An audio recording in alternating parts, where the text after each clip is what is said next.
Voter তালিকায় নাম না থাকলে পাসপোর্ট দেওয়া হবে না, আবেদনকারীদের আবেদনপত্র ঝুলিয়ে রাখা হচ্ছে। কলকাতার পাসপোর্ট অফিসে যারা শুনানিতে যাচ্ছেন তাদের পরিষ্কার জানিয়ে দেওয়া হচ্ছে, সাপ্লিমেন্টারি তালিকায় নাম না থাকলে আবেদন করলেও তা গ্রাহ্য হবে না। নাগরিকত্ব হারানোর আতঙ্কে রয়েছেন বাদ পড়া 24 লক্ষ ভোটার।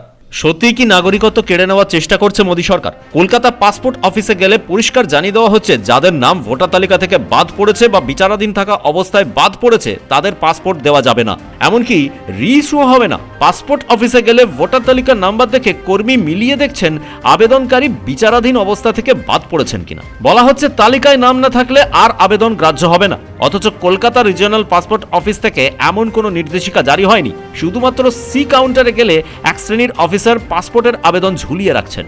বলা হচ্ছে যদি নাম সাপ্লিমেন্টারি লিস্টে আসে তাহলেই ফের আসবেন, নতুবা নয়। এক্ষেত্রে হিন্দু মুসলিম দেখা হচ্ছে, কেবলমাত্র মুসলিমদের ক্ষেত্রে দেখা হচ্ছে ভোটার তালিকায় নাম আছে কিনা, হিন্দুদের ক্ষেত্রে কিছুই দেখা হচ্ছে না। এ নিয়ে অবশ্য মুখে কুলু পেটেছেন কলকাতার রিজিওনাল পাসপোর্ট অফিসের কর্তারা। সাধারণ মানুষ হয়রান হচ্ছেন, যারা আবেদন করেছেন তাদের টাকাও ফেরত দেওয়া হচ্ছে না। যদি 24 লক্ষের নাম বিচারাধীন থাকা অবস্থায় বাদ যায় তাহলে তারা নতুন করে নাম না ওঠা পর্যন্ত আর পাসপোর্ট পাবেন না। ব্যুরো রিপোর্ট, পূবের কলম ডিজিটাল।